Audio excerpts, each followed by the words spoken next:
அனைவருக்கும் வணக்கம். Welcome to world village cookery channel. எல்லாரும் எப்படி இருக்கீங்க? உங்க வீட்டில் எல்லாரும் எப்படி இருக்காங்க? நாம இன்னைக்கு பார்க்க போற ரெசிபி ஒரு நார்த் இந்தியன் ரெசிபி. பஞ்சாபி பிந்தி மசாலா அப்படின்னு சொல்லுவாங்க. தமிழ்ல வெண்டைக்காய் தயிர் கறின்னு நம்ம சொல்லிக்கலாம். செம்ம டேஸ்டா இருக்கும். நம்ம வெண்டைக்காயில சாம்பார் செய்வோம், பொரியல் செய்வோம். இது மாதிரி ஒரு தடவை வெண்டைக்காய் தயிர் கறி செஞ்சு பாருங்க. வேற லெவல்ல இருக்கும். திரும்பவும் திரும்பவும் செய்ய சொல்லும். அந்த அளவுக்கு செம்ம டேஸ்டா இருக்கும். கண்டிப்பா இத வந்து உங்க வீட்ல செஞ்சு பார்த்துட்டு எப்படி இருந்ததுன்னு கமெண்ட் பாக்ஸ்ல கமெண்ட் பண்ணுங்க. அதே மாரி அடுத்த ரெசிபி என்ன செய்யலாம் அப்படின்ட்டும் கமெண்ட் பண்ணுங்க. வாங்க வீடியோக்குள்ள போலாம். அதுக்கு முன்னாடி நம்ம சேனல சப்ஸ்கிரைப் பண்ணாம இருந்தீங்கன்னா, சப்ஸ்கிரைப் பண்ணுங்க. பக்கத்துல பெல் ஐகான் வரும். அதையும் பிரஸ் பண்ணிடுங்க. ஒரு சின்ன பான்ல 2 கரண்டி எண்ணெய் ஊத்திட்டு, ஒரு 1/4 கிலோ ஃப்ரெஷ்ஷான வெண்டைக்காவ இது மாரி கட் பண்ணிட்டு, ஒரு 3லேருந்து 4 நிமிஷம் மீடியம் ஃப்ளேம்ல வச்சு நம்ம இத ஃப்ரை பண்ணி எடுத்துக்க போறோம். ஃப்ரை பண்ணும்போது முக்கியமா பார்க்க வேண்டியது, வெண்டைக்காவோட கலர் மாறக்கூடாது. அதே சமயத்துல இந்த வெண்டைக்கால ஒரு பிசுபிசுப்பு தன்மை இருக்கும் இல்லையா? அது இல்லாத மாரி அந்த அளவுக்கு நம்ம இத வறுக்கணும். அதனால அதுக்கு ஏத்த மாரி நீங்க ஃப்ளேம் வச்சுட்டு பொறுமையா அழகா கலர் மாறாம அந்த பிசுபிசு போற வரைக்கும் வறுத்து தனியா எடுத்து வச்சுக்கங்க.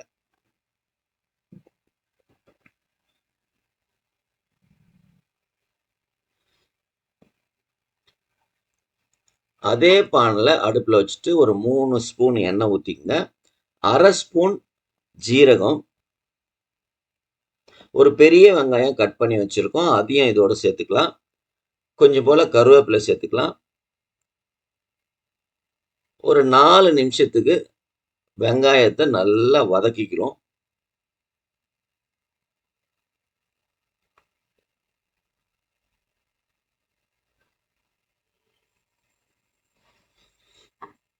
வெங்காயம் ஓரளவுக்கு வதங்குனதுக்கு அப்புறம் 1 ஸ்பூன் இஞ்சி பூண்டு பேஸ்ட் சேர்த்துக்கங்க.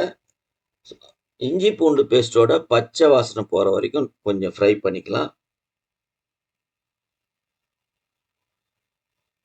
அதுக்கப்புறம் ஒரே ஒரு தக்காளிய நான் இது மாரி அரைச்சு எடுத்திருக்கேன். பெரிய சைஸ் தக்காளி. அத இதோட சேர்த்துட்டு, அதையும் இதனோட சேர்த்து நல்லா வதக்குங்க. தக்காளி, வெங்காயம் வதங்குற நேரத்துல இதோட ஒரு 1/2 ஸ்பூன் மஞ்சத்தூளு, நம்ம ரெகுலரா யூஸ் பண்ற குழம்பு மிளகாத்தூள் 1 ஸ்பூனு, 1/2 ஸ்பூன் கரம் மசாலா, தேவையான அளவு உப்பு போட்டுட்டு நல்லா மிக்ஸ் பண்ணி விடுங்க. ஒரு மாரி ட்ரை ஆயிடும். கொஞ்சம் போல தண்ணி சேர்த்துக்கலாம்.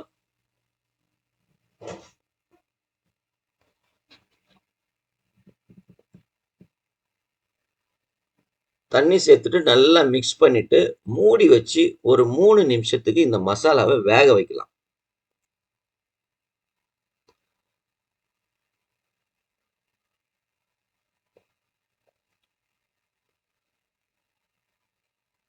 இப்ப பாருங்க மசாலா வந்து ஓரளவுக்கு நல்லா ட்ரை ஆயி வெந்துடுச்சு.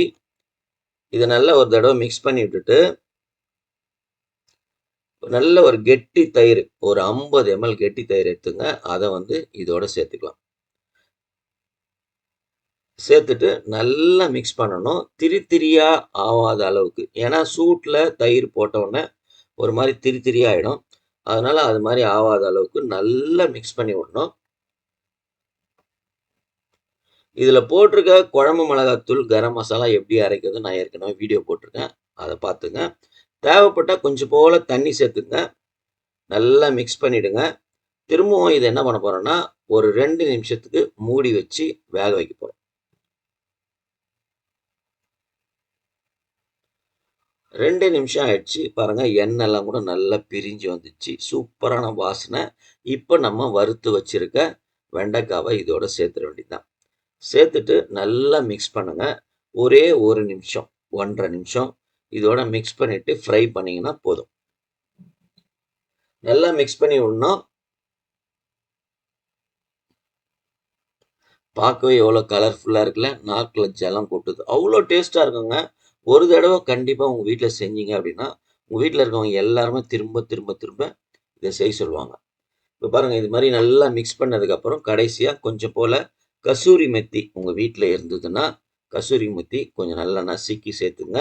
அதே மாரி கொத்தமல்லி தழையும் சேர்த்துக்கலாம். சேர்த்துட்டு நல்லா மிக்ஸ் பண்ணிட்டு இறக்கிட்டு சுட சுட சுட எது கூட ஒன்றா நீங்கள் சர்வ் பண்ணலாம். சப்பாத்தி பூரிக்கு தொட்டுன்னு சாப்பிட அவ்வளோ சூப்பராக இருந்தது. நல்ல சுட சுட சாதத்தில் போட்டு பிசைஞ்சு சாப்பிடலாம். தயிர் சாதம், சாம்பார் சாதத்துக்கு சைடிஷாக வச்சு சாப்பிட அவ்வளோ அற்புதமாக இருந்தது. உண்மையிலே நீங்கள் நம்ம எதிர்பார்க்காத ஒரு டிஃப்ரெண்ட்டான டேஸ்ட்டு இந்த வெண்டைக்காய் தயிர் கறியில் கிடைக்கும். கண்டிப்பாக இந்த பஞ்சாபி பிந்தி மசாலா வெண்டைக்காய் தயிர் கறி செஞ்சு பாருங்க, சாப்பிட்டு பாருங்க, சந்தோஷமா இருங்க. உங்க வீட்டில் செஞ்சு பார்த்துட்டு எப்படி இருந்ததுன்னு கமெண்ட் பாக்ஸில் கமெண்ட் பண்ணுங்க. அதே மாதிரி அடுத்த ரெசிபி என்ன செய்யலானோ கமெண்ட் பண்ணுங்க. இந்த வீடியோ உங்களுக்கு பிடிச்சிருந்ததுன்னா உங்கள் நண்பர்களுக்கும் உறவினர்களுக்கும் ஷேர் பண்ணுங்க. முக்கியமாக நம்ம சேனலை சப்ஸ்கிரைப் பண்ணுங்க. பக்கத்தில் பெல் ஐக்கான் வரும், அதையும் ப்ரெஸ் பண்ணுங்க. மீண்டும் அடுத்த வீடியோவில் பார்க்கலாம். நன்றி, வணக்கம், பபாய்.